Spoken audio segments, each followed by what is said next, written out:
Hello everyone, स्वागत है आपका अपने YouTube channel high education zone में। मैं हूं राज दोस्तों। जैसे कि आपकी काफ़ी टाइम से रिक्वायरमेंट आई हुई थी कि सीरीज चलाई जाए एमसीक्यू से रिलेटेड, जो हाल ही में एग्जाम होने वाले हैं टेक्निकल से रिलेटेड। लगभग एलएम और एसए की अच्छी खासी वैकेंसी आई है। एक गोल्डन अपॉर्चुनिटी है सभी के लिए जो सीटी पास आउट है। तो दोस्तों आज का सीरीज़ का हमारा ये फर्स्ट पार्ट रहेगा। वैसे दोस्तों टोटल सिलेबस हमने नए पैटर्न के हिसाब से एग्जाम बोर्ड ऐप पर डाउनलोड जो है कर दिया है, वहाँ से आप परचेज करके देख लें। ठीक है, एग्जाम बोर्ड एप्लीकेशन दोस्तों आपको डाउनलोड करनी है प्ले स्टोर से, और वहाँ से दोस्तों ये सिलेबस जो है वो परचेज करके आप सारा का सारा कवर कर सकते हो। ठीक है, तो आज का सेशन दोस्तों थोड़ा सा इंटरेस्टिंग रहने वाला है। इसी सेशन में से थोड़ा सा लंबा रहेगा, 1 घंटे प्लस हो सकता है ये लेक्चर। तो आपको इसी सेशन में से 7 से 8 क्वेश्चन एग्जाम में जो है मिल सकते हैं। ठीक है, तो इस सेशन को ध्यान से जरूर देखना है। इनसे रिलेटेड जितने भी हम क्वेश्चन करवा रहे हैं उनको दो दो बार पढ़ना है आपको। ठीक है, हम इंडक्शन मोटर की भी बात करेंगे, जनरेटर की भी बात करेंगे, बहुत सारी अनटच लेवल की क्वेश्चन करेंगे जो अभी तक आपने सीखा नहीं है। ठीक है, तो सबसे पहले क्वेश्चन की बात कर लेते हैं। और जिसने अभी तक पीडीएफ नहीं लिया ना, तो पीडीएफ भी ले ले।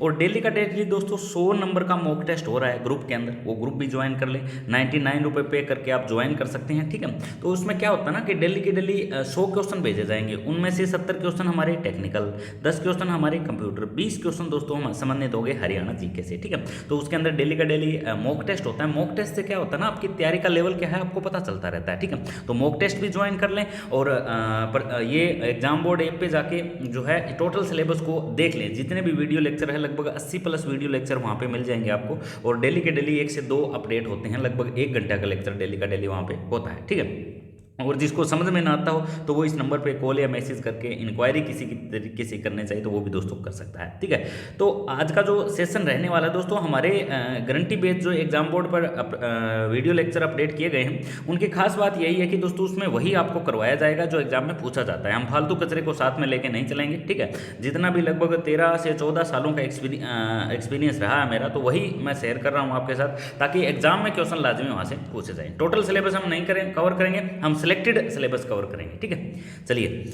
हमारा सबसे पहला क्वेश्चन है, निम्न में से कौन सा कैपेसिटर इंडक्शन मोटर का उदाहरण नहीं है? यानी जिसमें कैपेसिटर भी लगा हो और इंडक्शन तो होगा ही होगा।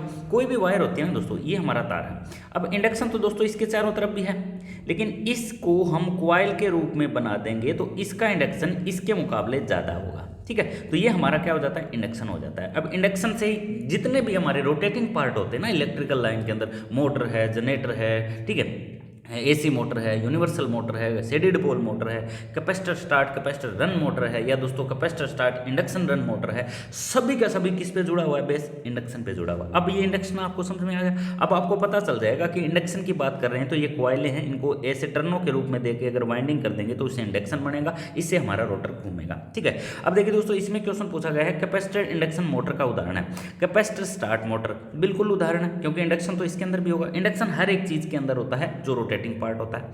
कैपेसिटर रन मोटर बिल्कुल इसके अंदर भी है। Capacitor start capacitor run motor इसके अंदर भी है। तो इसका राइट ऑप्शन जो हो जाएगा ना दोस्तों, वो हो जाएगा उपरोक्त सभी। क्या हो जाएगा, उपरोक्त सभी। अब ये है हमारा capacitor start capacitor run motor. कौन सी है, capacitor start capacitor run motor है। अब कोई भी मोटर पढ़ोगे ना आप, उनका यूज जरूर पढ़ना आपको। अगर मोटर के आप यूज नहीं पढ़ रहे ना, तो आप बहुत सारी गलतियां कर रहे हो, क्योंकि एग्जाम में जब क्वेश्चन पूछा जाएगा ना, तो दोस्तों यूज से पूछा जाएगा। किससे पूछा जाएगा, यूज से। अगर यूज उससे अच्छे से आपने कवर कर रखा है तो यूं मान लो आपके 3 से 4 क्वेश्चन तो वैसे ही सही हो जाएंगे। ठीक है, तो ये मैंने आपसे बताते बताते ये डायग्राम बना दिया मैंने, कौन सी मोटर का, capacitor start capacitor run motor का। ठीक है, कैपेसिटर से ही स्टार्ट हो रही है और रन भी किस पे कर रही है, कैपेसिटर पे कर रही है। ठीक है, तो 2 प्रकार के इसमें कैपेसिटर लग गए, एक ये वाला कैपेसिटर, ये वाला कैपेसिटर। इसको मैं बोलूँगा CFS।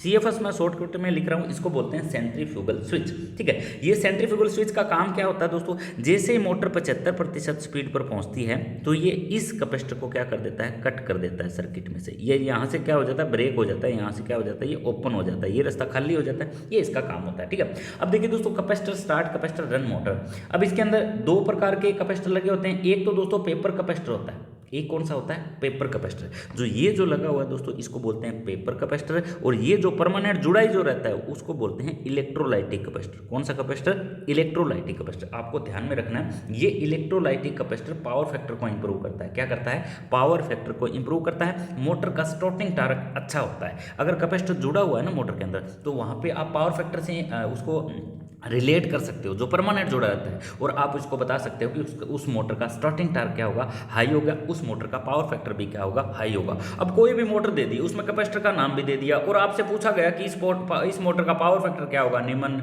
मध्यम, हाई, तो आप कहोगे उसका पावर फैक्टर अच्छा होगा। ठीक है, तो इसका स्टार्टिंग टॉर्क जो होता है ना दोस्तों इस प्रकार के मोटर का, वो होता है 4 से 5 गुना, 4 से 5 गुना अच्छा होता है। अब बात आती है इसकी यूज की। यूज तो आपको पढ़ने ही पढ़ने हैं भाई, आप यूज नहीं पढ़ रहे ना तो आपके बहुत सारे क्वेश्चन का लॉस हो जाएगा। क्लियर है। तो देखिए रेफ्रिजरेटर में, सबसे पहले रेफ्रिजरेटर में ऐसे लिख देता हूँ R&AC, refrigerator and air conditioner, वहाँ भी यूज होता है। ड्रिलिंग मशीन के अंदर इस प्रकार के मोटर का यूज होता है। कौन सी मोटर के अंदर, ड्रिलिंग मशीन, आपको ये भी ध्यान में रखना। उसके बाद पूछा जाए ब्लोअर के अंदर, तो ब्लोअर के अंदर आप कह दोगे इस प्रकार की मोटर का यूज किया जाता है। मैं बात कर रहा हूँ capacitor start, capacitor run motor, यही इंपॉर्टेंट है, इसी से क्वेश्चन पूछा जाता है। क्लियर है। उसके बाद पूछा जाए एयर कंडीशनर में, तो ये ही मोटर का उपयोग इसके अंदर किया जाता है। क्लियर है। इसका स्टार्टिंग टॉर्क अच्छा होता है, इसका पावर फैक्टर भी अच्छा होता है। जिस मोटर का स्टार्टिंग टॉर्क अच्छा ना, उसका पावर फैक्टर ऑटोमेटिक अच्छा हो जाता है। ठीक है, तो ये क्वेश्चन इंपॉर्टेंट बनता है capacitor start, capacitor run motor से। डायग्राम मैंने बता दिया है। ये जो अब वाइंडिंग आपको समझ में नहीं आई तो इसको बोलते हैं रनिंग वाइंडिंग, इसको बोलते हैं स्टार्टिंग वाइंडिंग। सारी चीजें जुड़ती है ना वो स्टार्टिंग वाइंडिंग के सीरीज में जुड़ेगी। रनिंग वाइंडिंग को आप कभी नहीं छेड़ोगे। क्लियर है। ये हमारा है rotor, rotor squirrel cage induction type rotor, squirrel cage rotor. ठीक है, ये हम कौन सी मोटर की बात कर रहे हैं, आप कहोगे सिंगल फेज मोटर की बात कर रहे हैं। कौन सी मोटर की, सिंगल फेज इंडक्शन मोटर की हम बात कर रहे हैं। अब देखिए दोस्तों, एक तो हल्का सा क्वेश्चन ऐसे पूछा जाता है कि single phase motor self start क्यों नहीं होती। तो सेल्फ स्टार्ट होती है लेकिन उनको बनाया जाता है सेल्फ स्टार्ट। अब मान लो हम घर पे मोटर ले आए और वो सेल्फ स्टार्ट ही नहीं है, तो हम क्या उसको धक्का दे के स्टार्ट करेंगे क्या बार बार? नहीं, विधि यूज कर लेते हैं, उनमें कैपेसिटर डाल देते हैं, उनमें इसमें रेजिस्टेंस कुछ अलग डाल देते हैं, इसका रेजिस्टेंस कुछ अलग डाल देते हैं। ठीक है, तो हमारी सेल्फ स्टार्ट हो जाती है। अब देखिए दोस्तों, सेल्फ स्टार्ट का मतलब क्या होता है, इस चीज को ध्यान से पढ़िए आप। देखो, सिंगल फेज की जो सप्लाई होती है दोस्तों, उसमें सिर्फ मैग्नेटिक फील्ड पैदा होता है। क्या होता है? Magnetic field. और मोटर को सेल्फ स्टार्ट बनाने के लिए हमें चाहिए होता है RMF। क्या चाहिए होता है? RMF। ये होता है रोटेटिंग मैग्नेटिक फील्ड, और ये होता है हमारा RMF, जिसको हम बोलते हैं रोटेटिंग मैग्नेटिक फील्ड, और वो होता है हमारा सिर्फ मैग्नेटिक फील्ड। अब आपको इतनी चीज़ें तो दोस्तों समझ में आ चुकी है कि जो हमारी सिंगल फेज जो मोटर होती है वो सेल्फ स्टार्ट नहीं होती, उसमें सिर्फ मैग्नेटिक फील्ड बनता है, और हमें चाहिए होता है RMF, rotating magnetic field. Clear है। तो निम्न में से कैपेसिटर इंडक्शन मोटर हो गया क्वेश्चन। अब हम सिंगल फेज मोटर के ना सभी टाइप पढ़ लेते हैं, कितने प्रकार की मोटर होती है हमारी, और कौन कौन सी एग्जाम में पूछी जाती है। क्लियर है भाई। अब देखिए दोस्तों, सबसे पहले सिंगल फेज इंडक्शन मोटर घरों से लेकर उद्योग तक कम पावर खपत के साथ एक सामान्य मोटर होती है। सिद्धांत में single phase motor self start नहीं होती। लिख दी ना बात, क्योंकि इसमें घूमने वाला चुंबकीय क्षेत्र, घूमने वाले चुंबकीय क्षेत्र को हम क्या कहते हैं? RMF, रोटेटिंग मैग्नेटिक फील्ड नहीं बनता। सिंगल फेज मोटर को सेल्फ स्टार्ट करने के लिए कम से कम 2 फेज की आवश्यकता होती है। अब दूसरा जो एक फेज तो हमारे पास घर में है सिंगल फेज, दूसरा जो फेज तैयार करते हैं ना दोस्तों, वो टेम्परेरी फेज तैयार करते हैं। कौन सा? Temporary phase.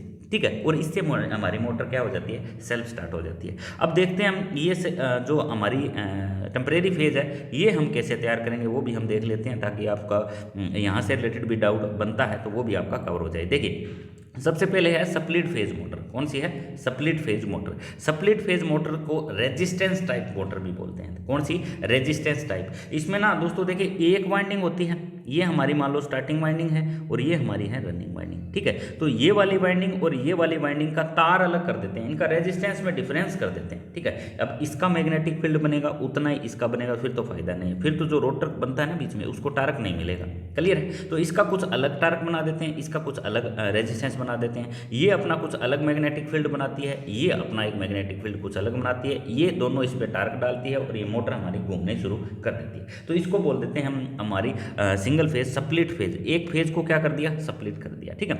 अब देखिए दोस्तों, कैपेसिटर टाइप जो मोटर होती है ना, वो 3 प्रकार की होती है। ये तीनों ही प्रकार की इंपॉर्टेंट है। कैपेसिटर स्टार्ट मोटर, सबसे पहले है कैपेसिटर स्टार्ट मोटर। फिर है परमानेंट कैपेसिटर, जो घर में छत के पंखे होते हैं ना दोस्तों, उसके अंदर परमानेंट कैपेसिटर मोटर लगी होती है। उसके बाद होती है capacitor start, capacitor run motor, जो वो मैंने बता ही दिया। देखिए उसके बाद ये भी शेडेड पोल मोटर भी सिंगल फेज होती है, ये भी हम इसी में पढ़ेंगे। उसके बाद यूनिवर्सल मोटर तो बहुत ही ज़्यादा इंपॉर्टेंट है, 3 क्वेश्चन कम से कम जो भी एग्जाम होगा ना 3 क्वेश्चन यहाँ से मिलेंगे। यूनिवर्सल मोटर की खास बात ये होती है एसी और डीसी दोनों सप्लाई पर काम करती है, ठीक है। एसी सीरीज मोटर भी कहते हैं इसको, पढ़ेंगे हम ध्यान से। रिपल्सन मोटर से क्वेश्चन बहुत कम पूछे जाते हैं, बहुत ही कम, ठीक है। सामान्य रिपल्सन मोटर जिसको प्लेन रिपल्सन मोटर बोलते हैं, कंपनसेटिंग जिसके अंदर कंपनसेटिंग वाइंडिंग कर देते हैं, repulsion start induction run motor, start repulsion पे हो रही है, रन इंडक्शन पे कर रही है। Repulsion induction motor, simple induction motor इसको बोलते हैं, ठीक है। अब देखिए आगे जो आती है ना हमारी, वो आती है हमारी slip ring motor. Slip ring motor तो बहुत इंपॉर्टेंट है भाई, स्लिप रिंग मोटर से तो एग्जाम में क्वेश्चन पूछा जाता है, तो वो भी हम पढ़ लेंगे, ठीक है। ये हमारा सिंगल फेज मोटर का एक कनेक्शन डायग्राम दिखाया गया है, ठीक है। इसको as a split phase motor या बोल देते हैं। ये हमारा लगा हुआ है हमारा सेंट्रीफ्यूगल स्विच, जिसको मैं बोल रहा था बार बार CFS। अब जैसे ही मोटर दोस्तों 75% की स्पीड पर पहुंचती है ना, तो ये सिंगल फेज मोटर का स्विच जो होता है अब जिस कंडीशन में वैसे ओपन हो जाता है, पहले तो टच होता है, और जैसे ही हमारी मोटर जो है 75% की स्पीड पर पहुंची तो ये इसको क्या कर देता है, सर्किट से ओपन कर देता है, और मोटर हमारी रनिंग वाइंडिंग पर चलती रहती है। क्लियर है, तो ये चीज़ आपको समझ में आ चुकी है। उसके बाद देखिए दोस्तों, जो हमारी स्प्लिट फेज मोटर होती है उसमें एक तो हमारी हो जाती है सहायक वाइंडिंग, क्या हो जाती है, अब इसको मैंने बताया था ना, इसको कौन सी मोटर बोलते हैं, रेजिस्टेंस स्टार्ट इंडक्शन मोटर। किस पे स्टार्ट हो रही है, ये रेजिस्टेंस पे स्टार्ट हो रही है, ठीक है। तो वह प्रकार की मोटर का रोटर, अब क्वेश्चन पूछा जाए ना आपसे कि स्प्लिट फेज मोटर का रोटर किस प्रकार का होता है, तो आप कहोगे स्प्लिट फेज मोटर का रोटर स्क्विरल केज टाइप का होता है। कैसे, स्क्विरल केज टाइप का। क्लियर है।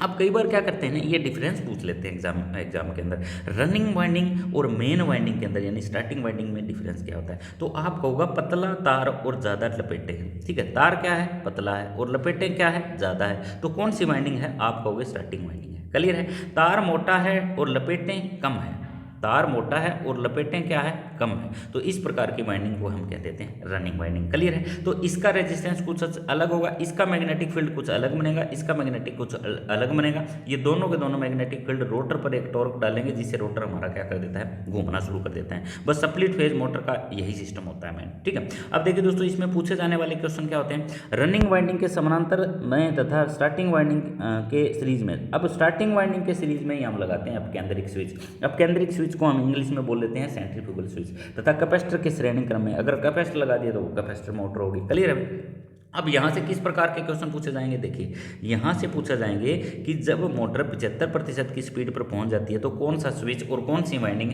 जो है ओपन हो जाती है, तो आप कहोगे सेंट्रीफ्यूगल स्विच जो है 75% की स्पीड पर मोटर पहुँचने पर सेंट्रीफ्यूगल स्विच के द्वारा स्टार्टिंग वाइंडिंग, ठीक है, स्टार्टिंग वाइंडिंग की धारा प्रवाह शून्य हो जाती है, यानी स्टार्टिंग वाइंडिंग को सर्किट से क्या कर देता है, ये अलग कर देता है। क्लियर है। अब इसका अगर पावर फैक्टर पूछा जाए तो आप कहोगे 0.3 से लेके 0.4 के बीच लगभग होता है। अगर पूछा जाए ये मोटर कितने हॉर्स पावर की बनाई जाती है, तो आप कहोगे 5 HP तक की ये मोटरें बनाई जाती है, ठीक है। 1 HP में कितने वाट होते हैं, तो आप कहोगे 746 वाट बैटरी प्रणाली के अंदर होते हैं। 1 HP के अंदर 735.5 वाट होते हैं ना, वो मीट्रिक प्रणाली के अंदर होते हैं। एक बैटरी प्रणाली है दोस्तों, एक मीट्रिक प्रणाली है। अगर क्वेश्चन पूछा जाए बैटरी प्रणाली में कितने वाट होते हैं, आप कहोगे 746 वाट होते हैं। अगर मीट्रिक प्रणाली में पूछा जाए तो आप कहोगे 735.5 वाट होते हैं। क्लियर है। अब दोस्तों इसकी आपको दिशा परिवर्तन करनी है। दिशा परिवर्तन करने में कुछ ज़्यादा प्रॉब्लम है नहीं। मान लो ये हमारी है रनिंग वाइंडिंग और ये हमारी है स्टार्टिंग वाइंडिंग। क्लियर है भाई। ये हमारा बीच में रोटर रखा हुआ है,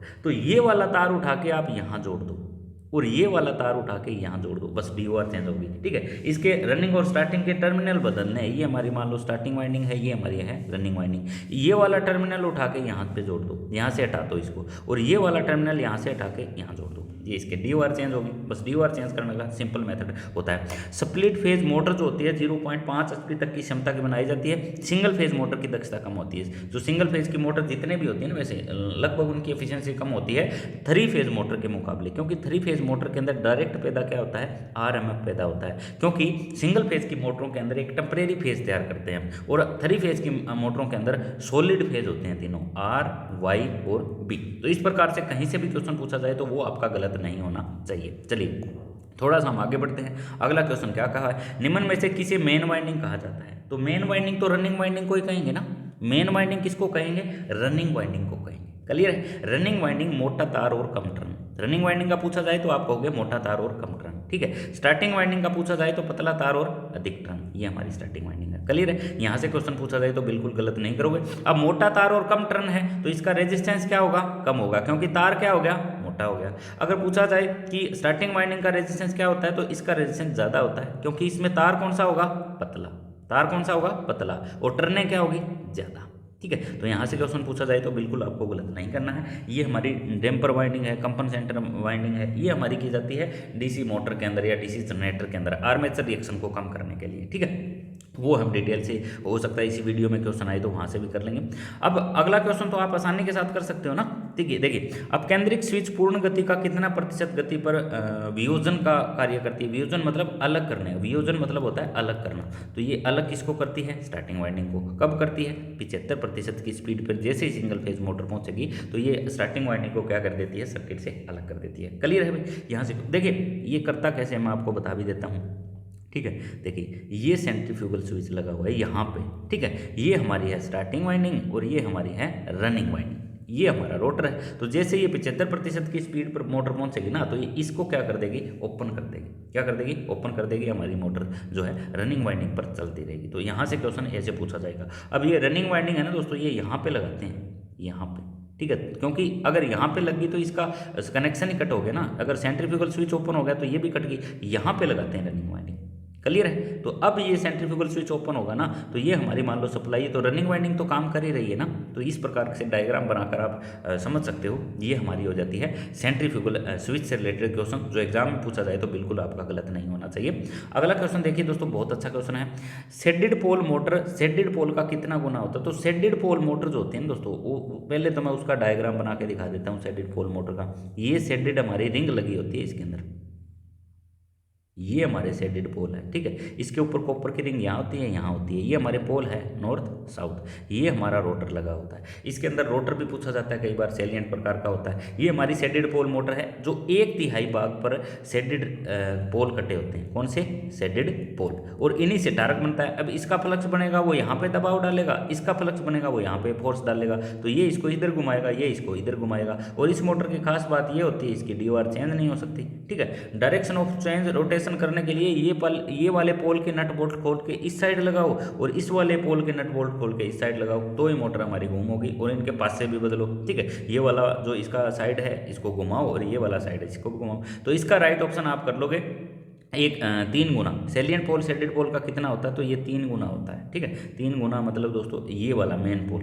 ठीक है, तो शेडेड पोल का सैलिएंट पोल जो होता है, ये सैलिएंट पोल बोल देते हैं इसको। ये वाला भाग सैलिएंट पोल है, ये वाला भाग है शेडेड पोल। ठीक है, तो ये भी मैं आपको डायग्राम के थ्रू दिखा देता हूँ ताकि एग्जाम में क्वेश्चन यहाँ से पूछा जाए तो वो आपका गलत ना हो।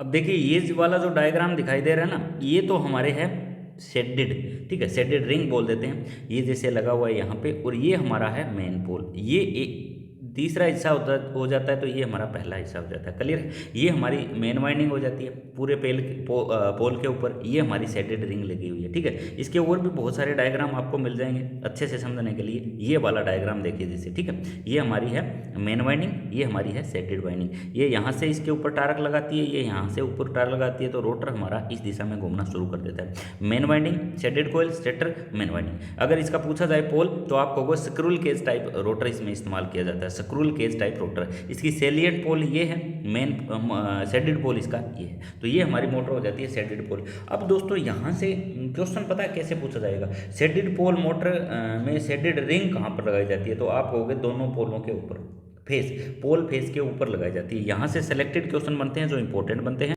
उसके बाद दोस्तों पूछा जाता है कि इसमें टार्क कैसा होता है? तो इसका टार्क क्या होता है? कम होता है। ठीक है, टार्क पूछा जाए ना शेडेड पोल मोटर का तो बहुत ही कम, छोटी छोटी मोटरें होती है। अब यूज पूछ लिया जाए। ठीक है, एफएचपी बोलते हैं। एफएचपी में मोटर आते हैं frictional horse power. FHP motor में कौन सी होती है? Frictional horse power. Frictional horse power motor कौन सी होती है? जो 1 HP से कम हो। जो 1 HP से कम मोटरें होती हैं उनको फ्रिक्शनल हॉर्स पावर बोल देते हैं। ठीक है, तो इनका यूज पूछा जाए ना तो आप कहोगे कूलर पंप के अंदर। सबसे पहले कहोगे कूलर पंप के अंदर इसका यूज करेंगे।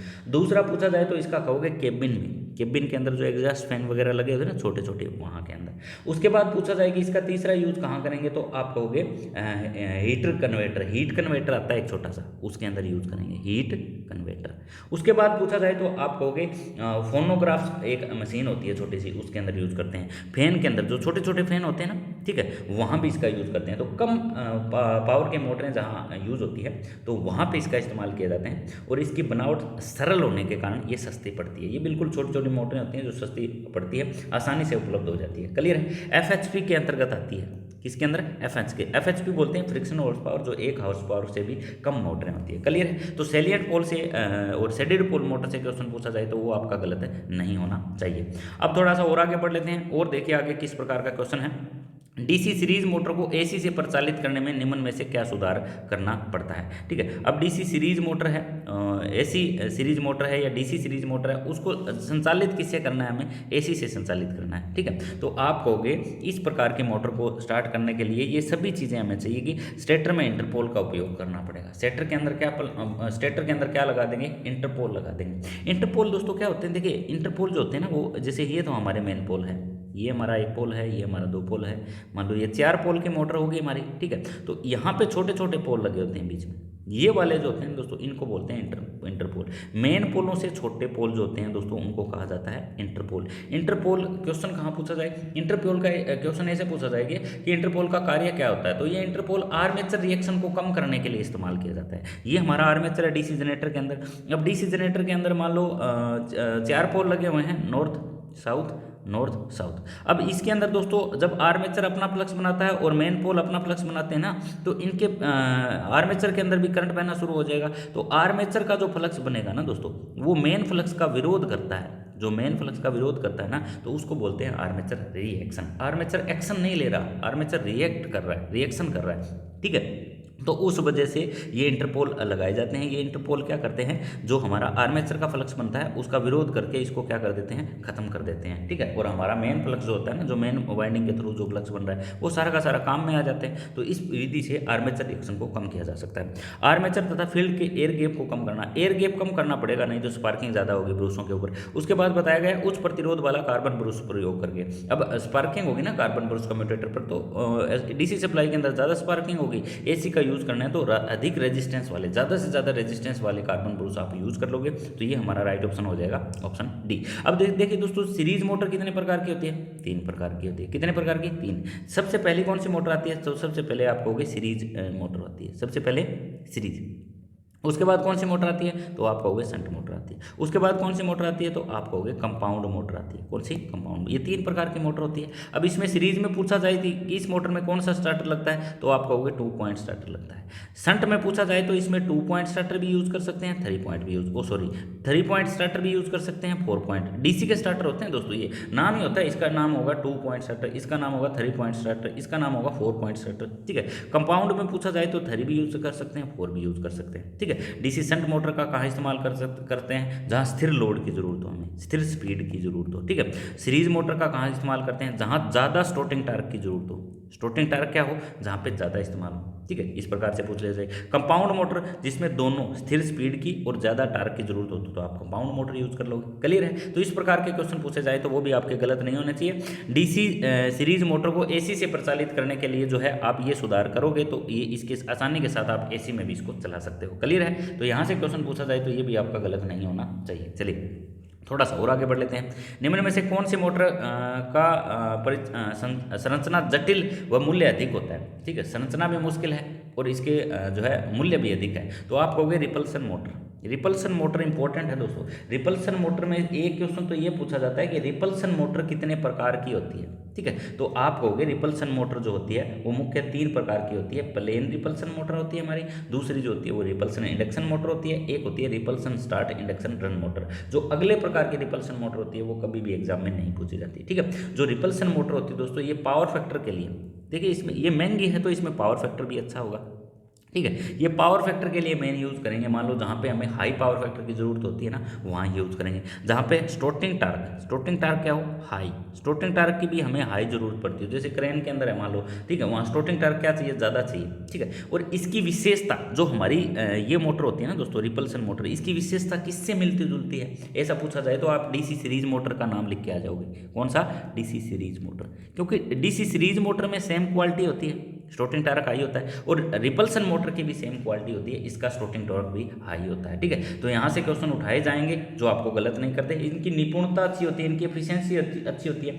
बहुत से कारण हो जाते हैं रिपल्सन मोटर के अंदर। ठीक है, इनके अंदर एक रिपल पोल बना देते हैं जिससे ये काम करने लगती है। इसका डायग्राम मैं आपको बना के दिखा देता हूँ। ठीक है, ये हमारे मेन पोल है और ये हमारा दूसरा पोल है। ठीक है, ये इसके ऊपर वाइंडिंग कर रखी है, ये इसका है हमारा आर्मेचर। अब इसके ऊपर भी दोस्तों कार्बन ब्रूस लगे हुए हैं, इसके अंदर भी हम क्या कर देते हैं, वाइंडिंग कर देते हैं। ठीक है, तो रिपल्सन जो मोटर होती है ना, उनको रोटर को भी दोस्तों सप्लाई देनी पड़ती है और स्टेटर को भी सप्लाई देनी पड़ती है। ये इसके सीरीज में जुड़ जाता है। कैसे जुड़ जाता है, सीरीज में। ठीक है, तो इसका स्टार्टिंग टार्क अच्छा होता है, रनिंग टार्क भी लगभग अच्छा होता है इसका। लोड बढ़ने पर स्पीड जो है इसकी थोड़ी सी प्रभावित होती है, थोड़ी सी, ज़्यादा नहीं, थोड़ी बहुत प्रभावित होती है। निपुणता अच्छी होती है, एफिशिएंसी अच्छी होती है। ये बहुत से कारण बन जाते हैं इस मोटर को यूज करने के। ठीक है, रिपल्सन मोटर देखिए, एक तो हो जाती है repulsion start induction motor, repulsion start induction run motor. इसका मतलब ये है स्टार्ट रिपल्सन पे हो रही है, रन किस पे कर रही है, इंडक्शन पे हो रही है। बस यही मोटर एग्जाम में पूछी जाएगी। ठीक है, इससे रिलेटेड क्वेश्चन बना तो यहीं से क्वेश्चन उठाया जाएगा, इसके अलावा क्वेश्चन नहीं पूछा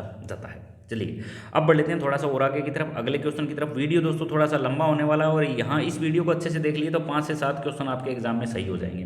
capacitor start, capacitor run motor निम्न में से क्या सही है। स्टार्ट किस पे हो रही है, कैपेसिटर पे। ठीक है, और रन किस पे कर रही है, कैपेसिटर पे। तो इसमें कितने कैपेसिटर लगे, कौन सी बात इसमें सही है, एक संग्रहित्र नहीं, एक कैपेसिटर इसमें नहीं लगा होता। एक सेंट्रीफ्यूगल स्विच, ये बात सही है, एक सेंट्रीफ्यूगल स्विच इसके अंदर लगाते हैं। एक कैपेसिटर और एक सेंट्रीफ्यूगल स्विच, ये भी बात सही है। 2 संग्रहित्र और एक सेंट्रीफ्यूगल स्विच, एक संग्रहित्र इसमें नहीं लगाएंगे क्योंकि capacitor start, capacitor run motor, तो ये इसका राइट ऑप्शन रहेगा डी। क्योंकि इसमें कितने लगेंगे दोस्तों, कैपेसिटर भी तो 2 ही लगेंगे ना। देखिए ये हमारी मोटर है, एक कैपेसिटर तो दोस्तों यहाँ लगाते हैं और एक कैपेसिटर लगाते हैं यहाँ, और इसके श्रेणी क्रम में लगाते हैं सेंट्रीफ्यूगल स्विच।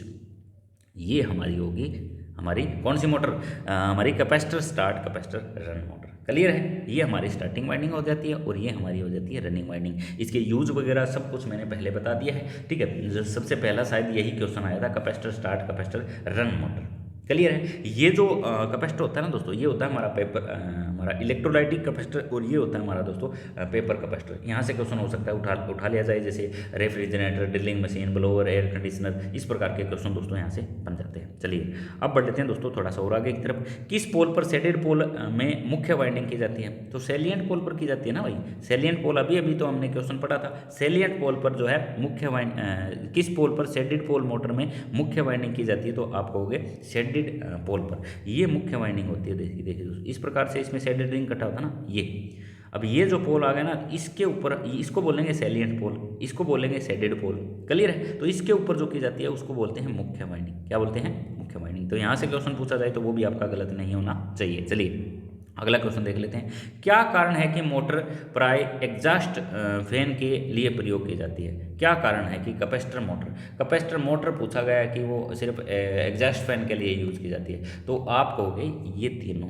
ठीक है, ये सभी है क्योंकि इसका स्टार्टिंग टॉर्क निम्न होता है। बिल्कुल सही बात है, क्योंकि कैपेसिटर जो मोटरें होती है उनका स्टार्टिंग टॉर्क क्या हो जाता है, तो थोड़ा सा कम हो जाता है। क्लियर है, स्टार्टिंग टॉर्क उच्च होता है, रनिंग टॉर्क, सॉरी मैं गलत पढ़ रहा हूँ इसको, रनिंग टॉर्क इसका क्या होता है, कम होता है। स्टार्टिंग टॉर्क क्या होता है, हाई होता है, क्योंकि जहाँ पे कैपेसिटर लग गया वहाँ स्टार्टिंग टॉर्क क्या हो जाता है, हाई हो जाएगा। इनकी पूर्ण लोह एफिशिएंसी, ठीक है, यानी आयरन जो एफिशिएंसी है इसकी वो हो जाती है अधिक।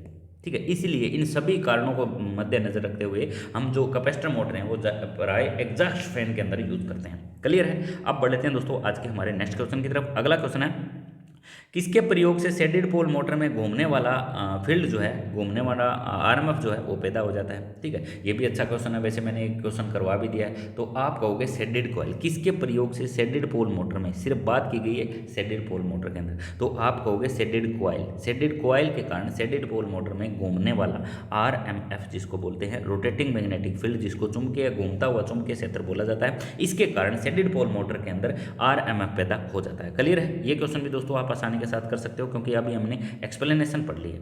अगला क्वेश्चन दोस्तों बहुत अच्छे लेवल का है, निम्न में से किसमें कम्यूटेटर नहीं होता। अब कम्यूटेटर पर पहचानना आपको, देखिए जो हमारा डीसी शंट मोटर है उसके अंदर तो कम्यूटेटर होता है। अब डीसी शंट मोटर का मैं डायग्राम भी बना देता हूँ। ये हमारा आर्मेचर है और ये हमारा जो है हमारी शंट वाइंडिंग है। ये हमारा कनेक्शन हो गया मान लो डीसी हमारा शंट मोटर का।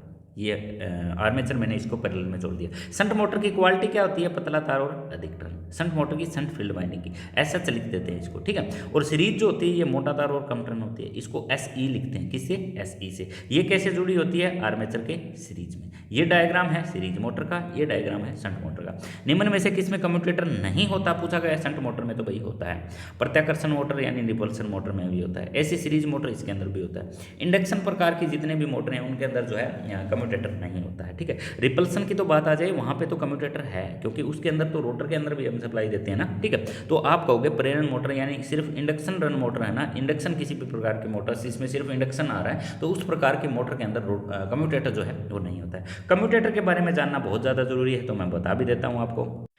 ये दोस्तों दिखाई दे रहा है सबको, कम्यूटेटर है, ठीक है। ये वाला पार्ट कंप्लीट जो है कम्यूटेटर है। ये जो है ये दोस्तों सेगमेंट होते हैं, इनको क्या बोलते हैं, सेगमेंट। सेगमेंट किसके बने होते हैं, तो आप कहोगे कॉपर के बने होते हैं, क्लियर है। इसमें जो ब्लैक ब्लैक भाग दिखाई दे रहा है ना, ये इसके अंदर माइका लगी होती है। क्या लगी होती है, माइका। माइका क्यों भरी जाती है, क्योंकि ये एक सेगमेंट इससे अलग रहे, ये वाला सेगमेंट इससे अलग रहे, और ये सारी की सारी ये जो होती है ना, ये जो पॉइंट होते हैं ये सारे वाइंडिंग के साथ अटैच होते हैं, ठीक है। वाइंडिंग घूम के आती है, जैसे ये माला कर रखा है, ये सोल्डरिंग के थ्रू जो है इसके अंदर वाइंडिंग जोड़ रखी है। इस भाग को बोलते हैं कम्यूटेटर। कम्यूटेटर हार्ड्रान कॉपर का बना होता है। कंप्लीट कम्यूटेटर पूछा जाए ना किसका बना होता है, तो आप कहोगे हार्ड्रान कॉपर का बना होता है, क्लियर है। अगर पूछा जाए स्लोट ये किसके बने होते हैं, तो आप कहोगे सिलिकॉन स्टील के। किसके, ऐसा लिख दूं मैं, सिलिकॉन स्टील शॉर्टकट में। ये सिलिकॉन स्टील की पत्तियों के बने होते हैं। इन पत्तियों की मोटाई कितनी होती है, तो आप अलग अलग जगह अलग अलग लिख देते हैं, 0.35 टू 0.50 mm, ठीक है। ये इसकी मोटाई हो जाती है, क्लियर है। अब क्वेश्चन पूछा जाए कि ये स्लोट कितने प्रकार के कटे हो सकते हैं आर्मेचर के अंदर, तो आप कहोगे 3 प्रकार के स्लोट कटे होते हैं। 3 प्रकार के कौन से होते हैं, एक तो होता है खुला प्रकार का, एक तो होता है खुला, एक होता है बंद प्रकार का। कौन सा, बंद। एक होता है अर्ध खुला, कौन सा, अर्ध खुला। ये 3 प्रकार के स्लोट कटे होते हैं आर्मेचर के अंदर। आर्मेचर के इन पार्ट के अंदर 3 प्रकार के स्लोट कटे होते हैं। इन आपस में छोटी छोटी पत्तियों को इंसुलेटेड करके बनाया जाता है। इंसुलेटेड करके इसलिए बनाया जाता है ना, ताकि इसके अंदर एडी करंट लॉस ना हो। एडी करंट लॉस क्या होता है ना दोस्तों, गर्मी होती है, व्यर्थ होती है, ईट की व्यर्थ की गर्मी जो हमारे किसी काम की नहीं होती, ठीक है, लॉसिस के रूप में जिसको गिना जाता है, क्लियर है। तो यहाँ से क्वेश्चन पूछा जाए तो वो भी आपका गलत नहीं होना चाहिए। ये हमारे दोस्तों बेयरिंग लगे हुए हैं, इसके जो शाफ्ट है, अगर क्वेश्चन पूछा जाए डीसी मोटर जनरेटर या किसी प्रकार की मोटर की शाफ्ट किसकी बनी होती है, तो आप कहोगे माइल्ड स्टील की बनी होती है। किसकी, माइल्ड स्टील की। यहाँ से क्वेश्चन पूछा जाए तो वो भी गलत नहीं होना चाहिए। अब पूछा जाए कि ये वाइंडिंग है कौन से तार से की गई है, तो आप कहोगे सुपर इनेबल्ड कॉपर वायर से की गई है। आर्मेचर के जो वाइंडिंग रखी हुई है अंदर वो किस प्रकार से की गई, तो आप कहोगे सुपर इनेबल्ड कॉपर वायर से की गई है। अगर क्वेश्चन पूछा जाए कि ये वाइंडिंग कितने प्रकार की होती है, तो आप कहोगे आर्मेचर के अंदर हम 2 प्रकार की वाइंडिंग करते हैं। कितने प्रकार की, 2 प्रकार की। मैं बता देता हूँ। एक तो वाइंडिंग को कहते हैं लेप वाइंडिंग। क्या कहते हैं, लेप वाइंडिंग। एक को कहते हैं दोस्तों वेव वाइंडिंग। क्या कहते हैं, वेव वाइंडिंग। अब मैं 200% बता देता हूँ गारंटी के साथ, इससे रिलेटेड क्वेश्चन पूछा जाएगा। लेप और वेव वाइंडिंग में से क्वेश्चन पूछा ना जाए, एग्जाम ही नहीं बनता है सर कोई, ठीक है। देखिए अब लेप वाइंडिंग कौन सी होती है, समांतर मार्गों की संख्या पोलों के बराबर होती है, ठीक है। लेप वाइंडिंग की बात कर रहे हैं। लेप वाइंडिंग के अंदर जो रास्ते होते हैं ना वो इक्वल टू ए होते हैं, ठीक है। जितने रास्ते होते हैं इतने पोल होते हैं। ए इक्वल टू मैं पी लिख देता हूँ, ठीक है, पी मतलब जितने जो रास्ते होते हैं ना, जितने करंट बहने के रास्ते हैं उतने क्या होंगे, पोल होंगे। वेव वाइंडिंग का पूछा जाए ना, रास्ते कितने ही हों, पोल केवल क्या रहेंगे, सिर्फ 2 पोल रहेंगे। वेव वाइंडिंग को सीरीज वाइंडिंग बोला जाता है, लेप वाइंडिंग को पैरेलल वाइंडिंग बोला जाता है, क्योंकि पैरेलल लिखते हैं ना, पैरेलल, तो ले के अंदर ये लेप भी तो आ रहा है ना, ये लेव से आप ये मैच करके चलें ताकि आपको याद रहे। अब क्वेश्चन अगर पूछा जाए ना, अधिक करंट के लिए कौन सी वाइंडिंग यूज करेंगे, तो अधिक करंट के लिए हम लेप वाइंडिंग यूज करेंगे। अधिक करंट। अगर क्वेश्चन पूछा जाए कम वोल्टेज के लिए कौन सी वाइंडिंग यूज करेंगे, कम वोल्टेज, तो करंट अधिक हो गया तो वोल्टेज क्या हो जाएंगे, इसमें कम हो जाएंगे। कम वोल्टेज के लिए और अधिक करंट के लिए एक ही वाइंडिंग याद रखो, दूसरी तो अपने आप याद आ जाएगी। अब इसका उल्टा कर दो, कम करंट व अधिक वोल्टेज, कौन सी यूज करेंगे, वेव वाइंडिंग। ये क्वेश्चन लाजमी है दोस्तों, ठीक है। कोई भी एग्जाम ऐसा नहीं होता जहां से ये क्वेश्चन पूछा नहीं जाता है। लेप और वेव वाइंडिंग में से क्वेश्चन बनता है, और लेप और वेव वाइंडिंग में से क्वेश्चन भी यही बनता है कि लेप वाइंडिंग में मान लो क्वेश्चन ऐसा पूछा जाएगा, डीसी जनरेटर के अंदर कम वोल्टेज के लिए कौन सी वाइंडिंग यूज करेंगे, तो आप कहोगे कम वोल्टेज के लिए आप यूज करोगे लेप वाइंडिंग। क्वेश्चन पूछा जाए अधिक वोल्टेज के लिए कौन सी वाइंडिंग यूज करोगे, तो आप कहोगे वेव वाइंडिंग जो है यूज करेंगे, ठीक है। ये हमारा कंप्लीट आर्मेचर बता दिया मैंने। आर्मेचर में से क्वेश्चन पूछेगा ना तो यहीं से पूछेगा इसके अलावा कहीं से क्वेश्चन नहीं पूछ सकता। क्लियर है। तो कम्यूटेटर बना किसका होता है, तो आप कहोगे हार्ड रॉन कॉपर बना होता है। अगर पूछा जाए ये कॉइलें कौन सी होती है, तो आप कहोगे सुपर इनेबल्ड कॉपर वायर या इनेबल्ड कॉपर वायर। इनेबल्ड क्यों बोलते हैं ना, इनके ऊपर इनेबल की परत चढ़ी होती है। जब इस तार को आप छिलोगे ना तो नीचे कुछ और कलर निकलेगा, असली कलर कॉपर का वो होता है। इसके ऊपर इनेबल्ड भर देते हैं। इसके अंदर दोस्तों माइका भर देते हैं, माइका की शीट भर देते हैं, माइका की शीट के छोटे छोटे टुकड़े काट कर भर देते हैं। इनके ऊपर दोस्तों कार्बन ब्रुश लगे होते हैं, इस साइड और इस साइड। कार्बन ब्रुश बने होते हैं दोस्तों हमारे किसके, कार्बन के बने होते हैं ना कार्बन ब्रुश। अब कार्बन ब्रुश कई प्रकार के होते हैं, ग्रेफाइट के भी कार्बन ब्रुश यूज करते हैं, कॉपर कार्बन ब्रुश यूज करते हैं। जो कॉपर कार्बन ब्रुश कहाँ यूज करते हैं, हाई पावर की मोटर है, मान लो बड़ी मोटर है, तो उसके अंदर हम कॉपर कार्बन ब्रुश यूज करेंगे या ग्रेफाइट यूज करेंगे। क्योंकि ग्रेफाइट क्या होता है ना दोस्तों, कम घिसता है, कार्बन थोड़ा सा ज़्यादा घिसता है। जो छोटी छोटी मोटरें होती है ना उनके अंदर हम इस प्रकार के जो है यूज कर लेते हैं। सेगमेंट पूछा जाए तो इस भाग को, ये जो भाग है इसको बोला जाता है सेगमेंट। सारी चीजें आगे ना समझो। आर्मेचर से रिलेटेड क्वेश्चन पूछा जाए तो बिल्कुल आपका गलत नहीं होना चाहिए। चलिए अब बढ़ लेते हैं दोस्तों हमारा नेक्स्ट। मेन चीज़ तो पता ही नहीं, कम्यूटेटर का काम क्या होता है। कम्यूटेटर का काम होता है दोस्तों एसी सप्लाई को डीसी में कन्वर्ट करना और डीसी सप्लाई को एसी में कन्वर्ट करना। अब ये क्वेश्चन दो प्रकार के बन गए यहाँ पे। अब एसी को डीसी में कब कन्वर्ट करेगा, एसी को डीसी में कब कन्वर्ट करेगा, डीसी जनरेटर के अंदर। जनरेटर के अंदर अंदर कौन सी सप्लाई पैदा होगी, एसी सप्लाई। तो अंदर पैदा एसी होगी, लेकिन इस कम्यूटेटर का काम क्या होगा, अंदर पैदा होने वाली सप्लाई को बाहर किस रूप में बदल देना, डीसी के अंदर बदल देना। अब डीसी मोटर की हम बात करें तो डीसी मोटर के अंदर हम डीसी सप्लाई इसको देते हैं और डीसी सप्लाई को इसको अंदर देने की वजह से अंदर कौन सी सप्लाई जाएगी, एसी सप्लाई जाएगी। क्लियर है। ये एसी सप्लाई दोगे तो ये डीसी में बदल देगा, डीसी सप्लाई दोगे तो ये एसी में बदल देगा। क्लियर है। इस प्रकार से क्वेश्चन यहाँ से पूछ लिया जाता है। चलिए अब बढ़ते हैं अगले क्वेश्चन की तरफ। एकल कला मोटर में, इसको एक बार मैं सही कर लेता हूँ, अगले क्वेश्चन की तरफ बढ़ लेते हैं। अगला है हमारा, एकल कला मोटर में रनिंग कुंडली के वर्तनों की संख्या तुलना में स्टार्टिंग वर्तनों की संख्या। अब वही आ गया ना, स्टार्टिंग और रनिंग वाइंडिंग। मैंने बताया था ना स्टार्टिंग वाइंडिंग के अंदर क्या होता है और रनिंग वाइंडिंग के अंदर क्या होता है। देखिए स्टार्टिंग रनिंग वाइंडिंग जो होती है ना दोस्तों, वो मोटा तार और कम टर्न होती है, मोटा तार और कम टर्न। और जो स्टार्टिंग वाइंडिंग होती है दोस्तों, ये पतला तार और अधिक टर्न होती है। तो यहाँ पे पूछा जाया गया है एकल कला मोटर में रनिंग कुंडली के वर्तनों की संख्या, इनकी संख्या बतानी है। तो इनकी संख्या तो कम ही होती ना, वर्तनों मतलब टर्नों की संख्या, वर्तनों को क्या कह देंगे, टर्नों की संख्या। तो इनकी टर्नों की संख्या क्या होती है, कम होती है। तो आप राइट ऑप्शन ए लगा के आ जाओगे, आपका ऑप्शन बिल्कुल सही रहेगा। क्लियर है। तो ए पे जाके ये सारी वीडियो देखें दोस्तों टॉपिक वाइज, तभी तो आपके डाउट क्लियर होंगे ना। देखिए सेविंग मशीन में कौन सी मोटर यूज़ करते हैं, सेविंग मशीन जो घरों के अंदर हम यूज़ करते हैं, बहुत ही अच्छा क्वेश्चन है। तो उसके अंदर यूनिवर्सल मोटर लगी होती है, कौन सी, यूनिवर्सल मोटर। सेविंग मशीन जो घरों के अंदर छोटी सी मोटर होती है, आप एसी से पे चलाओ, डीसी पे चलाओ। अब सेविंग मशीन के अंदर ये भी नहीं होती, ये भी नहीं होती, ये भी नहीं होती। तो आप कहोगे सेडेड पोल मोटर जो एसी और डीसी दोनों पर काम करती है। किस पर, एसी और डीसी दोनों पर। इसका डायग्राम मैं एक बार आपको दिखा देता हूँ। अब ये जो दोस्तों डायग्राम आपको दिखाई दे रहा है, ये है हमारी शेडेड पोल मोटर। ठीक है, shaded universal motor. Universal motor की दोस्तों खास बात क्या होती है, ये एसी और डीसी दोनों ही सप्लाई पर काम करती है। ठीक है, इसका स्टेटर जो होता है ना दोस्तों, वो सिलिकॉन स्टील की लेमिनेशन से बनाया जाता है। एडी करंट जिससे क्या हो जाता है, घट जाता है। इस मोटर की खास बात होती है, इसमें वाइंडिंग जो होती है ना, वो मोटा तार और कम टर्न देकर बनाई जाती है।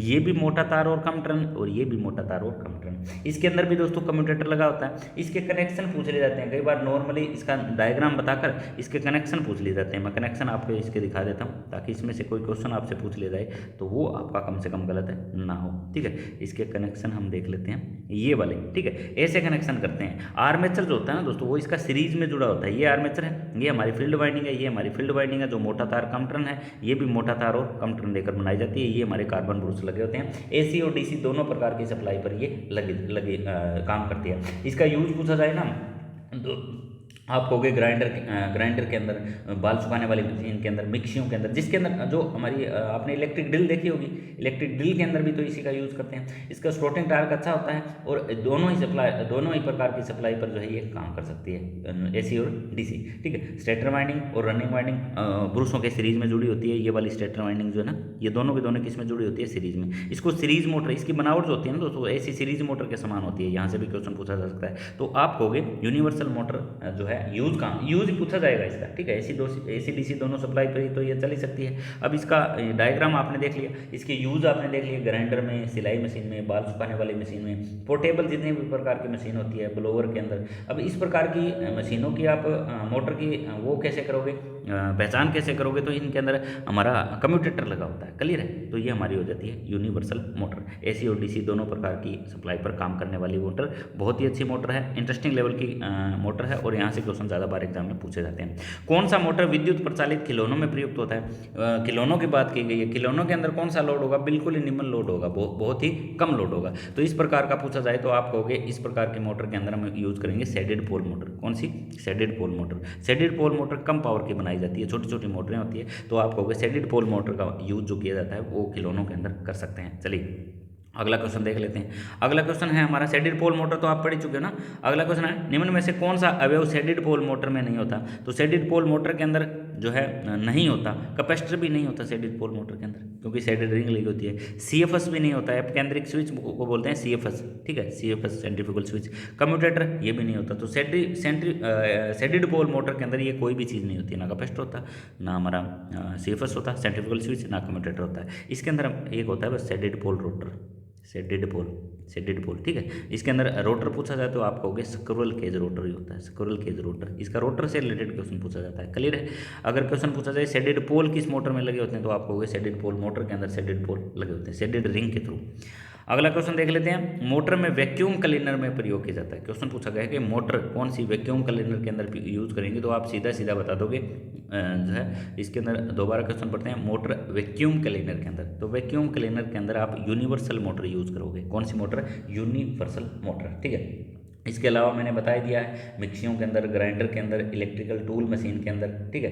तो इस प्रकार के छोटे छोटे पोर्टेबल जो इंस्ट्रूमेंट होते हैं वहाँ पर दोस्तों इसकी जो है मोटर का यूज़ किया जाता है। यूनिवर्सल मोटर की स्पीड कंट्रोल कैसे करोगे, तो रोटरी स्विच लगाकर इस प्रकार की मोटर की आप स्पीड कंट्रोल कर सकते हो। यूनिवर्सल मोटर की स्पीड भी बढ़ाई जा सकती है फील्ड कंट्रोल विधि के द्वारा। इसका फील्ड कंट्रोल आप करोगे ना, तो इसकी स्पीड भी 3000 आरपीएम से भी बढ़ाई जा सकती है। इसके अधिक से अधिक आरपीएम दोस्तों 3000 है। अगर स्पीड कंट्रोल करोगे तो 3500 के लगभग आप आरपीएम इसे ले सकते हो स्पीड कंट्रोल के थ्रू। किसके माध्यम से?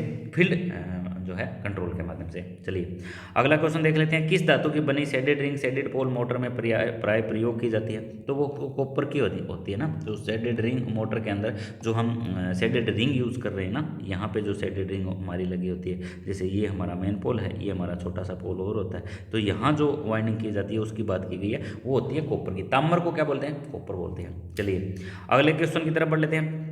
मोटर में कम्यूटेटर का उपयोग होता है। इनमें मोटर देखनी है और उसमें बताना है कि कम्यूटेटर कौन सी मोटर में लगी होती है, ठीक है। मोटर में कम्यूटेटर लगा होता है। स्प्लिट फेज मोटर के अंदर कम्यूटेटर नहीं होता है। शेडेड पोल मोटर के अंदर कम्यूटेटर नहीं होता है। हिस्टैरिसीस मोटर के अंदर भी कम्यूटेटर नहीं होता है। तो आप कहोगे कम्यूटेटर जो लगा होता है वो यूनिवर्सल मोटर के अंदर लगा होता है। कौन सी मोटर के अंदर? यूनिवर्सल मोटर के अंदर, जो एसी और डीसी दोनों ही प्रकार की सप्लाई पर काम करती है। यूनिवर्सल मोटर मैंने दोस्तों बता ही दिया आपको, आपने देख भी ली होगी, ठीक है। ये जो डायग्राम दिखाई दे रहा है ये यूनिवर्सल मोटर का है, और भी इसके बहुत सारे डायग्राम हैं, ठीक है। ये वाला देख लीजिए, स्टेटर वाइंडिंग है, रोटर है, शाफ्ट है, ठीक है। ये मोटर है ना दोस्तों थोड़ी खुली प्रकार की होती है, खुली सी होती है ये मोटर, क्योंकि ये थोड़ी हीट ज़्यादा होती है। हीट ज़्यादा होने के कारण इसके अंदर जो गर्मी पैदा हो रही है ना उसको जल्दी से बाहर निकालना होता है, इसलिए ये खुली प्रकार की सी मोटर होती है, ठीक है। इसका और डायग्राम दिखाऊँ ना मैं आपको तो ये लगेगी आपको कि ये रियल में खुली सी प्रकार की मोटर है, ठीक है। ये देखिए ये मोटर तो कंप्लीट है लेकिन ये खुली सी होती है। क्लियर? तो यहाँ से क्वेश्चन पूछा जाए तो वो भी आपका गलत नहीं होना चाहिए। चलिए निम्न में से कौन सी मोटर अपकेंद्रिक पंप में इस्तेमाल की जाती है? अपकेंद्रिक पंप के अंदर, ठीक है, सेंट्रीफ्यूगल पंप आप इसको कह सकते हो। तो इसका राइट ऑप्शन हो जाएगा प्रेरक इंडक्शन मोटर। प्रेरक इंडक्शन मोटर के अंदर जो है अपकेंद्रिक पंप या अपकेंद्रिक स्विच कह सकते हो आपको, ठीक है, स्विच का इस्तेमाल किया जाता है। तो आप कह दोगे प्रेरक इंडक्शन मोटर। ना तो इसके अंदर हम सेंट्रीफ्यूगल स्विच यूज़ करते हैं, ना इसके अंदर यूज़ करते हैं, ना इसके अंदर यूज़ करते हैं सेंट्रीफ्यूगल स्विच। अब सेंट्रीफ्यूगल स्विच जो है ना दोस्तों ये कम्यूटेटर वाली मोटर में नहीं मिलेगा आपको, ठीक है। कम्यूटेटर वाली जितने भी प्रकार की मोटरें आती है उसके अंदर आपको नहीं मिलेगा, ठीक है। ये मिलेगा सिर्फ आपको इंडक्शन मोटर के अंदर, ठीक है, ज़्यादातर सिंगल फेज मोटरों के अंदर। सेंट्रीफ्यूगल स्विच जो होता है ना दोस्तों ये ज़्यादातर किस मोटरों के अंदर मिलेगा? ये मिलेगा आपको सिंगल फेज मोटरों के अंदर। क्लियर है? तो यहाँ से क्वेश्चन पूछा जाए तो वो भी आपका गलत नहीं होना चाहिए। अगले क्वेश्चन की तरफ बढ़ लेते हैं। अगला क्वेश्चन है अगर कोई प्रेरक मोटर असंतुलित आपूर्ति पर है तो उसे चलना चाहिए। असंतुलित आपूर्ति तो है, मान लो वोल्टेज कम आ रहे हैं, तो वोल्टेज कम आ रहे हैं तो आप कहोगे वो निम्न गति पर और निम्न भार पर चलेगी। निम्न गति पर, मेन तो इसका रहेगा निम्न गति पर, ठीक है। अगर लोड कम दोगे तो चल जाएगी, लोड ज़्यादा डाल दिया तो वो ख़राब हो जाएगी। तो आप कहोगे निम्न गति पर। अगर असंतुलित मान लो 440 वोल्ट की सप्लाई होती है और हमें मिल रहे हैं केवल 220 वोल्ट या 280 वोल्ट, तो ये क्या चलेगी, निम्न स्पीड पर चलेगी मोटर, एफिशिएंसी इसकी काफ़ी घट जाएगी और इस प्रकार के मोटर जो है वो जल्दी हीट हो जाएगी, जलने का खतरा बढ़ जाता है क्योंकि मोटरों के अंदर करंट बढ़ जाता है। रेलवे यात्री कोच की बिजली और पंखे के लिए पावर सप्लाई होती है, तो रेलवे की बात की जाए ना तो वहाँ पे डायरेक्ट करंट होता है। जो हमारे रेल की बोगियों के अंदर जो पंखे लगे होते हैं वो भी किस सप्लाई पर चलते हैं, तो आप कहोगे डीसी सप्लाई पर चलते हैं। क्लियर है? तो बिजली के पंखे जो होते हैं ना वो दोस्तों किस सप्लाई पर काम करते हैं, तो आप कहोगे डीसी सप्लाई पर काम करते हैं। ऐसी कौन सी मोटर है जिसमें रोटर वाइंडिंग नहीं होती है? बहुत ही अच्छा लेवल का क्वेश्चन है, बार बार एग्जाम में पूछा गया ये क्वेश्चन। तो आप कहोगे हिस्टैरिसीस मोटर के अंदर जो है वो रोटर वाइंडिंग नहीं होती। हिस्टैरिसीस मोटर के अंदर कौन सी वाइंडिंग नहीं होती? रोटर वाइंडिंग नहीं होती है। यहाँ से भी क्वेश्चन उठाया जा सकता है। तो इस प्रकार के मोटर के अंदर सिर्फ रिंग डली होती है, ठीक है, शेडेड रिंग डली होती है, बाकी और कुछ नहीं डला होता, तो इसमें किसी भी प्रकार की वाइंडिंग नहीं की जाती है। हिस्टैरिसीस मोटर कम पावर की बनाई जाती है। कितने पावर की? बहुत ही कम पावर की, न्यूनतम, ठीक है। छोटी छोटी मोटरें होती है, बिल्कुल हमारे जो इंस्ट्रूमेंट के अंदर लगी होती है, जैसे टेप रिकॉर्डर की मशीन होती थी उसके अंदर लगी होती थी, तो बहुत ही कम पावर जिसको हम हाथ से भी रोक सकते हैं, ठीक है। तो मेन वाइंडिंग हो जाती है, एक्सिलरी वाइंडिंग हो जाती है, रोटर के अंदर जो है शाफ्ट के अंदर एक रिंग डाल देते हैं बस। तो इस प्रकार के मोटर से भी क्वेश्चन पूछा जाए तो भी आपका गलत नहीं होना चाहिए हिस्टैरिसीस मोटर से। ये साउंड प्रूफ मोटर होती है। क्वेश्चन पूछा जाए सबसे कम साउंड कौन सी मोटर यूज करती है, तो आप कहोगे हिस्टैरिसीस मोटर। बिना साइलेंट मोटर भी बोल सकते हैं इसको, क्योंकि इसकी आवाज़ नहीं होती है। क्लियर है?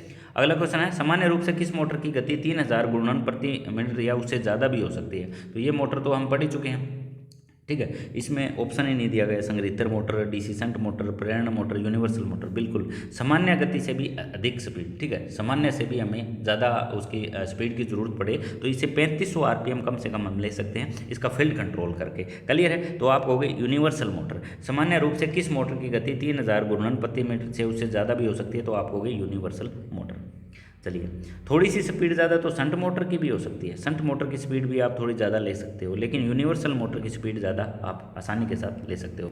चलिए आगे बढ़ लेते हैं। अगला क्वेश्चन है हमारा, निम्न में से कौन सी एक फेज मोटर सबसे सस्ती है? सस्ती मोटर के बारे में बताना है। तो सस्ती मोटर होगी हमारी कैपेसिटर स्टार्ट मोटर, जो कैपेसिटर से स्टार्ट हो रही है, तो इसका आप कहोगे राइट ऑप्शन हमारा बी। कैपेसिटर स्टार्ट मोटर जो होती है वो थोड़ी सी सस्ती पड़ती है इनके मुकाबले।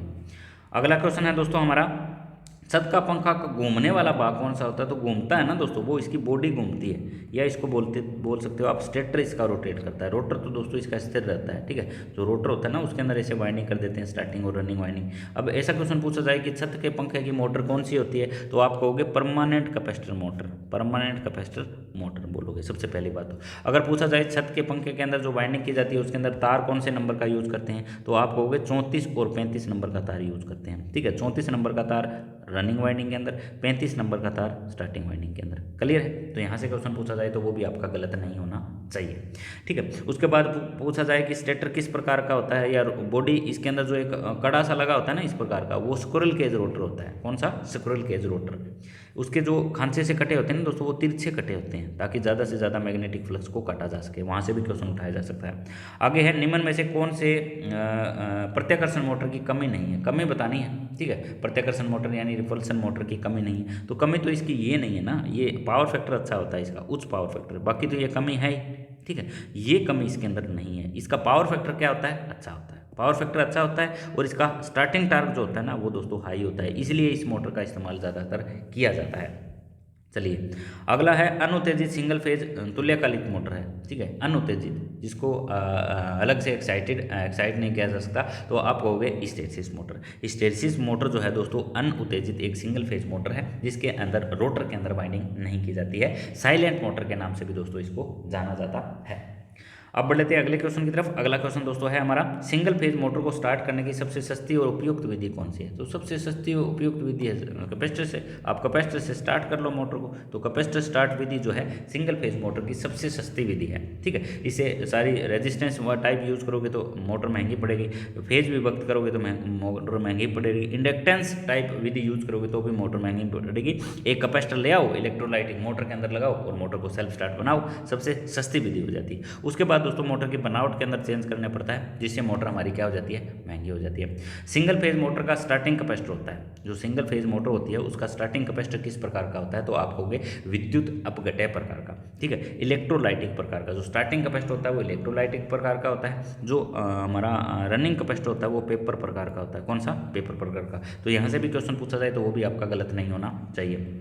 अगला क्वेश्चन है हमारा, ये वही क्वेश्चन है दोस्तों जो सिलेक्टेड जो एग्जाम में पूछे जा चुके हैं, बार बार रिपीट किए जाते हैं। निम्न में से कौन सी सिंगल फेज मोटर उच्च पावर फैक्टर पर चलेगी, यानी हाई पावर फैक्टर पर कौन सी मोटर चलेगी, आपको इसमें बताना है। तो इसका राइट ऑप्शन जो रहेगा वो रहेगा कैपेसिटर रन मोटर, क्योंकि रन किस पे कर रही है, जो मोटर रन कैपेसिटर पे कर रही है ना, उसका पावर फैक्टर क्या होगा, हाई होगा, ठीक है। जिसका कैपेसिटर CFS के थ्रू ओपन हो जाता है ना, सेंट्रीफ्यूगल स्विच के थ्रू, उसका पावर फैक्टर निम्न होता है, उसका पावर फैक्टर क्या होता है, निम्न होता है। और कैपेसिटर रन कैपेसिटर पे कर रही है ना, तो उसका पावर फैक्टर क्या होता है, हाई होता है। क्योंकि पावर फैक्टर दोस्तों क्या करता है ना, मोटर के अंदर जो वोल्टेज और करंट का जो कोण बनता है ना, उसको बीच में सुधार देता है, उसका कोण क्या कर देता है, सुधार देता है, जिसकी वजह से पावर फैक्टर हाई हो जाता है। कैपेसिटर का काम यही होता है। कैपेसिटर के वैसे अलग अलग जगह अलग अलग काम होते हैं कैपेसिटर के, ठीक है। जैसे मैं एक डायग्राम बना के समझाऊँ आपको, जैसे ये हमारा डायग्राम है, मान लो इसका फ्लोरोसेंट ट्यूब का, ठीक है, ये फ्लोरोसेंट ट्यूब का स्टार्टर लगा होता है, इसके अंदर बाई मेटेलिक स्ट्रिप होती है, इसके पैरेलल में एक कैपेसिटर लगा होता है, ठीक है। ये हमारी एक चौक है मान लो,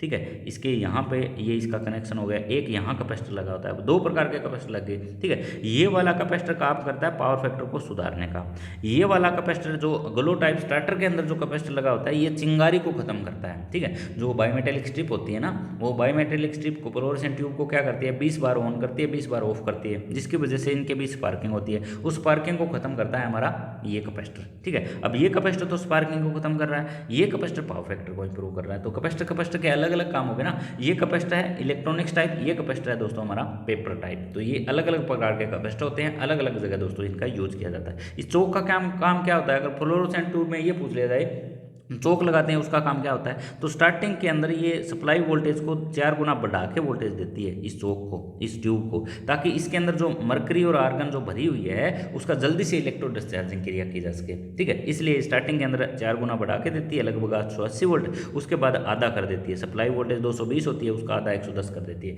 क्योंकि जब एक बार जो हमारी गैस जो होती है ना दोस्तों, मरकरी और आर्गन होती है ना, ये क्या करती है, जब ठंडी होती है तो इनको ज़्यादा वोल्टेज की जरूरत होती है इनको गर्म करने के लिए, और एक बार गर्म हो जाए तो नॉर्मल वोल्टेज पे ये चलती रहती है। तो इस प्रकार से फ्लोरोसेंट ट्यूब का, फ्लोरोसेंट ट्यूब के अंदर इसके अंदर फ्लोरोसेंट पाउडर भरा जाता है, पाउडर, ठीक है। जब भी गैस के संपर्क में वो पाउडर आता है तो वो चमकना शुरू कर देता है, जैसे हमें क्या मिल जाती है, रोशनी मिल जाती है। आसानी से आप इसको कर सकते हो। यहाँ से क्वेश्चन उठाया जा चुका है, तो यहाँ से मोटर से रिलेटेड या कैपेसिटर से रिलेटेड क्वेश्चन पूछा जाए तो वो भी आपका गलत नहीं होना चाहिए। अगला क्वेश्चन हम देख लेते हैं, यूनिवर्सल मोटर चलती है। यूनिवर्सल मोटर के बारे में आपको बताना है, यूनिवर्सल मोटर चलती है। तो सबसे पहली लाइन पढ़ लेते हैं, कम स्पार्किंग के साथ और डीसी सप्लाई पर उच्च स्पीड से नहीं, कम स्पार्किंग के साथ और एसी सप्लाई व उच्च स्पीड से नहीं, एसी और डीसी दोनों सप्लाई समान स्पीड। बिल्कुल सही बात है, राइट ऑप्शन हमारा सी रहेगा। एसी और डीसी दोनों प्रकार की सप्लाई पर यह समान स्पीड पर चलती है हमारी यूनिवर्सल मोटर। क्लियर है। यहाँ से क्वेश्चन पूछा जाए तो वो भी आपका गलत नहीं होना चाहिए। सिंगल फेज मोटर में सेंट्रीफ्यूगल स्विच का काम क्या होता है, सेंट्रीफ्यूगल स्विच का काम होता है जैसे ही मोटर 75% की स्पीड पर पहुंचती है तो मोटर की स्टार्टिंग वाइंडिंग को क्या कर देना, सर्किट से कट कर देना। अगले क्वेश्चन की तरफ दोस्तों बढ़ लेते हैं। अगला क्वेश्चन है सार्वत्रिक मोटर यानी यूनिवर्सल मोटर की बात कर रहे हैं, हिंदी में ऐसे बोलते हैं सार्वत्रिक मोटर का क्या लाभ है। तो इसके अंदर क्वेश्चन पूछा गया है यूनिवर्सल मोटर का क्या लाभ है, तो आप कहोगे राइट ऑप्शन इसका विभिन्न भारों पर विभिन्न गतियाँ, अलग अलग लोड पर ये अलग अलग स्पीड हमें देती है। पूर्ण भार पर अधिक गति प्रदान करती है, नहीं।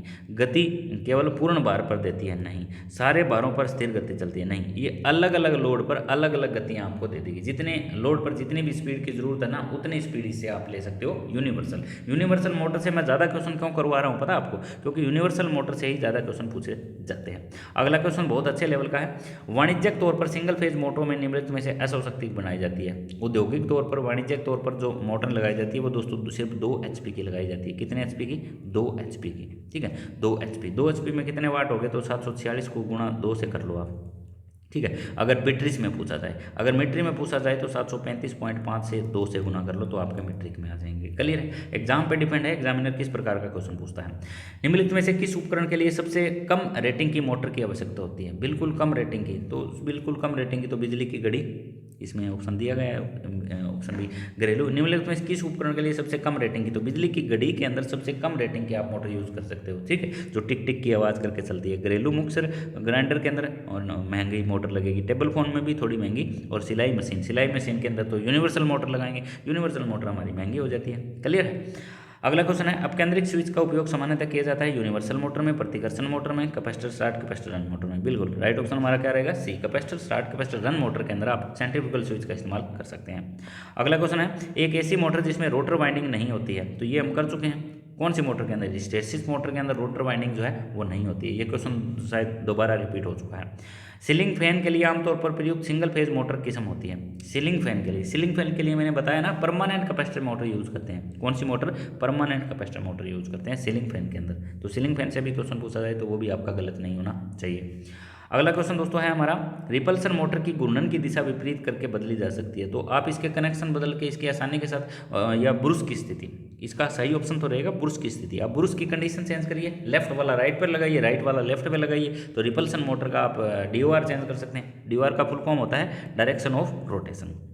अगला क्वेश्चन है हमारा, निम्नलिखित में से किस प्रकार का एकल फेज मोटर उत्तम पावर फैक्टर पर कार्य करता है। सिंगल फेज मोटर बतानी है जो हाई पावर फैक्टर पर कार्य करती है, हाई पावर फैक्टर पर, तो आप कहोगे कैपेसिटर रन मोटर, क्योंकि अगर कोई भी मोटर जो है रनिंग कैपेसिटर पे कर रही है ना, तो उसका पावर फैक्टर क्या हो जाता है, हाई हो जाता है, ठीक है। यहाँ से क्वेश्चन पूछा जाए तो वो भी आपका गलत नहीं होना चाहिए।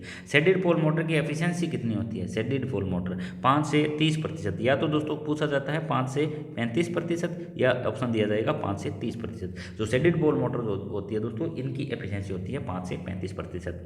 अगला क्वेश्चन है, आमतौर पर इस्तेमाल होने वाले सेमीकंडक्टर होते हैं, तो सिलिकॉन और जर्मेनियम, ठीक है, कौन से हम यूज़ करते हैं, सिलिकॉन और जर्मेनियम। यहाँ से भी अच्छे लेवल का क्वेश्चन हमारे बहुत सारे बन जाते हैं। अब इनमें दोस्तों देखिए सिलेक्टेड क्वेश्चन पूछे जाते हैं। सिलिकॉन का परमाणु क्रमांक कितना होता है, एक तो ये क्वेश्चन पूछा जाता है, तो आप कहोगे सिलिकॉन का परमाणु क्रमांक होता है 14, ठीक है। अगर क्वेश्चन पूछा जाए जर्मेनियम का परमाणु क्रमांक कितना होता है, तो आप कहोगे होता है उसका 32।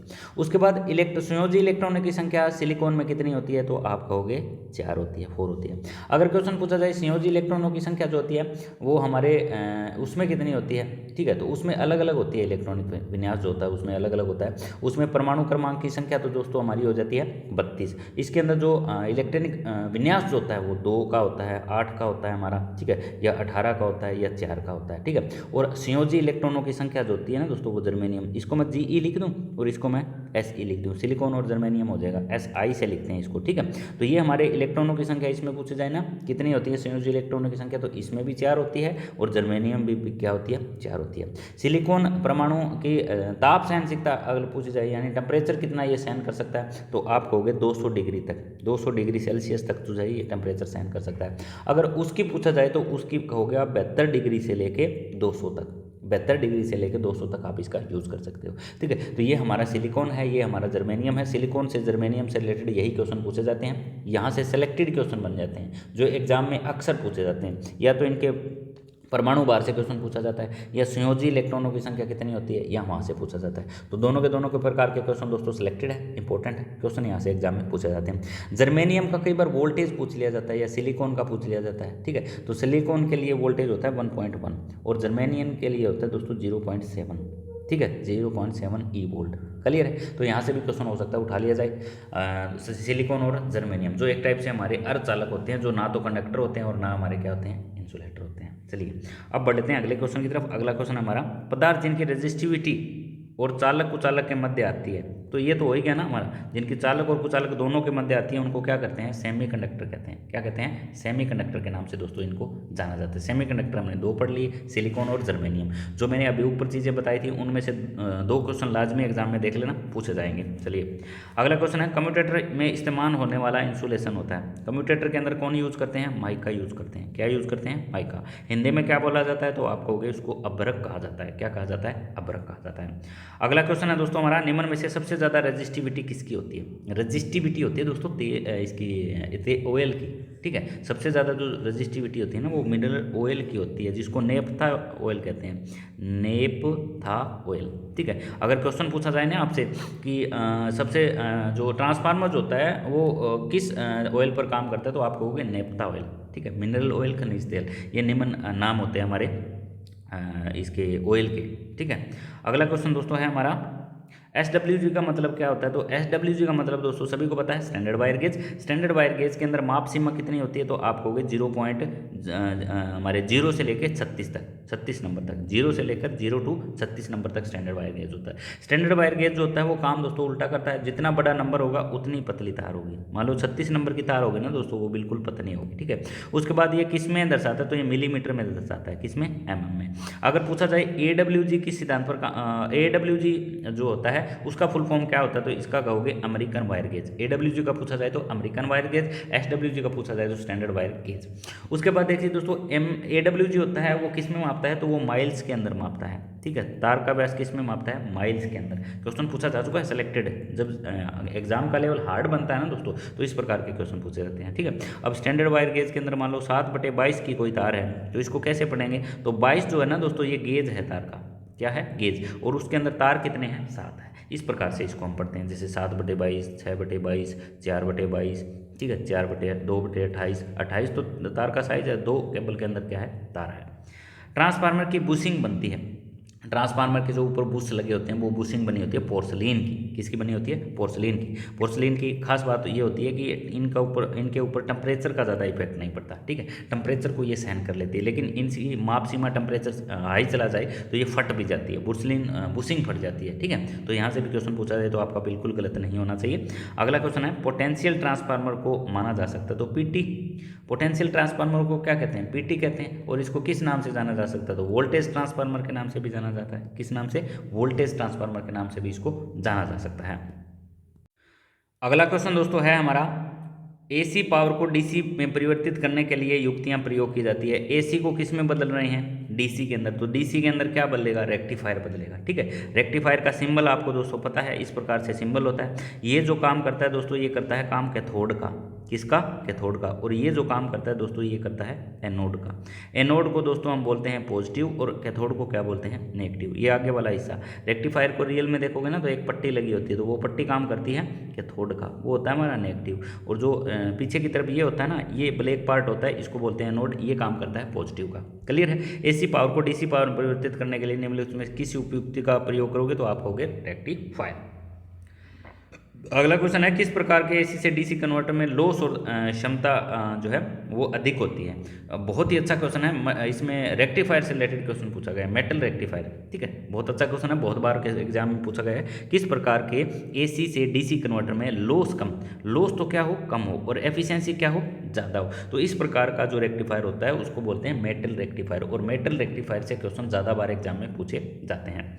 अगला क्वेश्चन है दोस्तों हमारा किस अनुप्रयोग के लिए DC आपूर्ति अनिवार्य है। किस अनुप्रयोग के लिए DC आपूर्ति, तो बैटरी चार्जिंग के लिए, इसके लिए जरूरी नहीं है, इसके लिए जरूरी नहीं, कंप्रेसर के लिए। लेकिन बैटरी चार्ज करोगे तो वहाँ पे आपको कौन सी सप्लाई की जरूरत पड़ेगी, तो आप कहोगे वहाँ पे सिर्फ और सिर्फ DC सप्लाई की जरूरत पड़ेगी। ठीक है, अन्योन्य प्रेरण में कुंडली किस रूप से जुड़ी होती है, तो मैग्नेटिकली जुड़ी होती है। ठीक है, अन्योन्य प्रेरण में यानी सेल्फ म्यूचुअल इंडक्शन पे, MUTUAL म्यूचुअल इंडक्शन के सिद्धांत की हम बात करें तो हमारी जो कॉइल होती है वो कैसे जुड़ी होती है, तो वो मैग्नेटिकली रूप में जुड़ी होती है। जैसे एक तो हमारी ये कॉइल है, एक हमारी ये कॉइल है, इसको बोलते हैं प्राइमरी वाइंडिंग, इसको बोलते हैं सेकेंडरी वाइंडिंग। जो ये बीच का जो हिस्सा है ना, ये कैसे जुड़ा होता है, मैग्नेटिकली जुड़ा होता है, ये इलेक्ट्रिकली नहीं जुड़ा होता है। क्लियर है।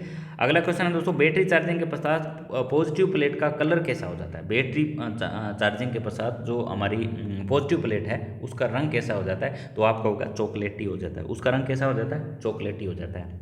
अगला क्वेश्चन है दोस्तों हमारा सेलों को श्रेणी में कनेक्ट करने का क्या उद्देश्य है। सेलों को आपने जोड़ दिया श्रेणी क्रम में, तो श्रेणी के अंदर अधिक वोल्टेज रेटिंग प्राप्त करने के लिए, ठीक है, सॉरी अधिक वोल्टेज प्राप्त करने के लिए आप कैसे जोड़ोगे श्रेणी के अंदर। ये हमारा एक्सेल है, ठीक है, ये मान लो एक्सेल है, ये एक्सेल है, ये एक्सेल है, ये एक्सेल है। ठीक है, इसको सेलों को जब सीरीज में जोड़ देते हैं तो उसको क्या कह देते हैं, बैटरी के नाम से बोल देते हैं। ये कब यूज़ करते हैं, अधिक करंट प्राप्त करने के लिए।